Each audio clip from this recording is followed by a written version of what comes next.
سلام، با برنامه مهمان آزادی از رادیو آزادی خوش آمدید. در مهمانی ما شایربانو، شاعر و آهنگساز جوان و سرشناس تاجیک. شایربانو اخیراً در یک نوشتجات در فیسبوک از سفر شهروندان تاجیکستان بخصوص جوانان برای جنگ در سوریه یا جهاد شما شدیداً انتقاد کردید. اصلا اهل هنر و فرهنگ به مسئله های مذهب و جهاد کم توجه میکنند، اما شما را چی وادار کرد که تا به این مسئله رو بیارید؟ این را من خوب درک میکنم که هر یک سخنی که حتی در صفحه فیسبوک گفته میشود از مد نظری همگی و من اهل جامعه دور نمیموند و واقعا من از مسائل سیاسی همچون یک شخصی ایجادکار همیشه کنار میجویم، چون که هرچند که من نمیتوانم بگویم که فهمیشی سیاسی هم، یعنی که درباره سیاست فهمیشی کن دارم، این رو گفته نمیتوانم، ولی با وجود من هیچگاه خواهش هم ندارم که به مسائل سیاسی رو بیارم و دست بزنم. ولی اونی که در فیسبوک در زیر عکسی که مثلا 3 نفر از ناحیه نورآباد و دست سلاح گرفتند و دعوت میورند که جهاد بکنند دیگر من تا حد ناراحت شدم که نتوانستم که شهر خود رو مثلا به طرف بگذارم و نگاه خودم رو اونجا ننگاشته باشم. برای چی؟ چون که من از عائله مذهبی هستم. اهل خانوادگی ما مثلا از تمام خشت و پیشخش و اقربای ما اگر بگویم که تنها و من و 3-4 نفر ما حجاب نمیپوشیم خطا نمیکنم، ولی با وجودی که از مسائل مذهبی خوب آگاهی دارم، من نظر ایشان رو در طرفداری نمیکنم. به چه خاطر؟ به این خاطری که هر نفری که نباشد، نوبسته به آن که جهاد میکند، نوبسته به آن که صلح میارد، نوبسته به آن که حتی اگر پشتی دری من بیاید و از من دفاع بکند، شاید خطر شخصا مرا تهدید میکند و نفر میخواد که از من دفاع بکند و در این حالت اگر سلاح به دست میگیرد و نفر دیگر رو قتل میکنند، من هیچگاه راضی بودن نمیتوانم. بله، چون شما گفتید که از خانواده مذهبی هستید، پس از نظر شما آنچه در سوریه میگذره به ویژه شرکت جوانان آسیای میانه بخصوص تاجیکان که میگن البته زیر شعار جهاد میجنگند، آیا واقعا همینطور است؟ یعنی جهاد است یا چی؟ عقل من تا با آن حد نمیگیرد که این مسئله رو به‌گذاری بکنم، ولی خودی کلمه جهاد از نگاه من چی است؟ مثلا در یک روایت حضرت پیغمبرمون صلی الله علیه و سلم میگوید که نفری نزدش میاد و میگوید که من میخوام که برای جهاد بروم و حضرت پیغمبر ما به خوبی آگاهی دارد که اون نفری که به جهاد میخواد برود در خانه مادری سال خورده و بیمار دارد و برایش میگوید که نگاه بین کردنی پیغمبرمون میگوید نگاه بین کردنی انا همون مادری سال خورده و بیماری تو علاقه جهاد است. و بازم در چند نکته دیگر پیغمبرمون ذکر میکند که تاکید میکند که پیش از اون که یک نفر میخواد جهاد بکند در راه اسلام، پیش از همه باید جهاد نفسانی داشته باشد، یعنی حتما بالای نفس خودش جهاد داشته باشد. و امروز من خصوصا در جامعه تاجیکستان کمی درکم من اگر بگویم که من وا نخوردم نفری رو که واقعا هم در نفس خودش جهاد داشته باشد، خطا نمیکنم. پس وقتی که مثلا وقتی که انسان سواد کافی ندارد، نفرانی که امروز به جهاد میرن اکثرا ببینید که از اگر هم حتی از سخنرانیشون معلوم است که بی سواد هستند، سواد نیست. وقتی سواد نیست، تحلیل گذاری عقل، یعنی با عقل بها گذاشتن نیست که حالا که در هر یک آیت قرآن، در آخر هر یک سوره قرآن خداوند خودش تاکید میکند که مگر به عقل در نمیابید، یعنی همه چی در اساس عقل باید صورت بگیرد.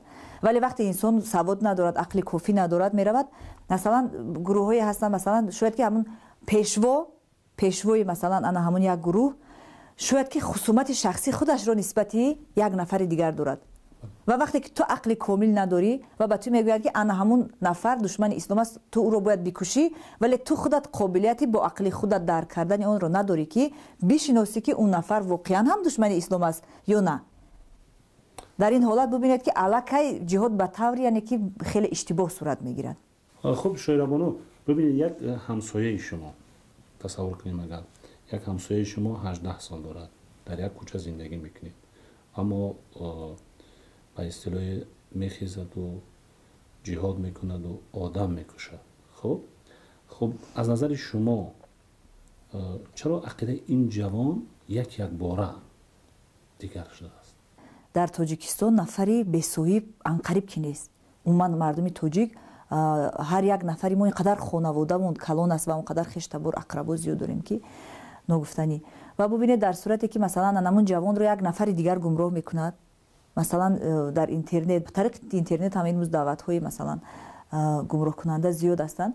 وقتی که دعوت میکند، اگر بازم اگر عقل کافی داشته باشد، بازم اگر از اسلام به خوبی آگاهی داشته باشد، پیش از همه درک میکند که اساس اسلام، ماهیت اسلام پیش از همه رحم است. خب در این حال نظر شما چی است که مقصر کی هست؟ همین جوانی که 18 ساله هست؟ مقصر یعنی که اون جوانی که من گفتم که اگر که عقل کافی نداره که تحلیل بکند، او نیست، چون که او واقعا هم نمیتواند درک بکند، او گمراه می شود. ولی مقصر اون نفران نزدیکان و پیوندانی هستند که از حال او بخبرند. و شخصا اگر من همسایه داشته باشم و همسایه من بدونم این تصمیم رو دارد، من فکر میکنم که 10 دقیقه کفایه است که من به اون جوان تاثیر رسانیده بتوانم، یعنی که رحم رو در وجود اون جوان زیاد بالا بکنم که لااقل رحم به حال مادرش یا همسرش یا خواهرش داشته باشد که در حالتی که مثلا جوان می رود به جهاد و حتما یعنی که طبیعی است که قتل می شود، طبیعی است که مثلا کشته می شود. تصور کنید که خوب تو از بین رفتی، در حالتی که تو از بفهمی رفتی و شاید که در اونجا یگون از روی نفهمی، از اونی که عقل نداری، یگون باز هم گناه بیشتری صادر میکنی. قضاوت از خداوند است که تو به بهشت میروی یا نه. ولی اونی که از روی گمراهی تو نزدیکان و پیوندان تو تمام عمر اذیت میکشه و برای تو گریه میکنند و برای تو مو میکنند، من 100% اطمینان دارم که مثلا این گونه جوان گناه صادر میکند، چون که یک نفر حقوق نداره یک نفر دیگر رو در حال عذاب و شکنجه و اذیت و متهمداری بدارد. سالهای اخیر شویربانو میبینیم که حتی آوازخانه ها یک نوع مذهبی میشوند، حج میروند، حاجی میشوند و حتی خودداری میکنند از سراییدن و آوازخوانی.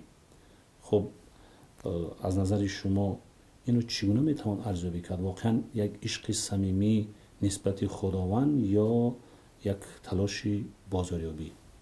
اگر ملکه سعید رو در نظر داشته باشید یا اینکه مثلا مهربانی روشن یا حاتمی روشن، مثلا این سه نفره که انقریب امروز روی صحنه نیستن، واقعا من از میان این هر سه با اپای ملکه خیلی دوستی نزدیک دارم و بسیار احترامش میکنم. این نفری هست که علاقه نه برای بازاریابی، واقعا هم از روی اونه که واقعا هم به عشق خداوند اون قدر داده شد که دیگر دست کشید از بحری سراییدن، سرود خواندن. ولی ملکه کلان از میان جامعه دور نیست. شبنم بعد از سفر حج اگر تا کنون حالا روی صحنه نآمده است، این یعنی که سبب‌های مختلف خودش را دارد و چند روز اخیر شبنم برای من 3 آهنگ جدید فرستاد که من بالای آنها متن بنویسم. آهنگ‌های همون آهنگ‌های یعنی که سبک و اسلوبی که بود شبنم تا کنون می‌سرایید، همون سبک و اسلوب هستند و حاتمی روشن هم همچنین. ولی مهربانی روشن فعالیت می‌کند. من می‌دونم که پای جستجو کردن ترانه‌های نوین هست، اون یکی برای چی روی صحنه نیست، شاید سبب‌های خودش رو دارد. اما خودی شویربانو نیت زیارت خانه خدا رو دارد یا خیر؟ من خداوند و مثلا دین خودم، مذهب خودم و پیغمبر خودم رو اونقدر دوست می‌دارم که نگفتنی. ولی من همیشه یک عقیده دارم که خانه خدا در دل من است، در قلب من است و در یک شعرم گفتم که تا آمدن به پادر این خانه 100 خانه چه‌هایی که در او بودم، تا یک وضو بگیرم از این دریا، ترک عمل به درک وضو بودم. آنجایی که خواستم نشانش رو، 100 راه روزی بس که بپیمودم، اما چی رفتن و کجا رسیدن، سر تا به پای نور از او بودم. شویربانو تشکر برای یک صحبت خیلی صمیمی، سازنده و همزمان خیلی مفید.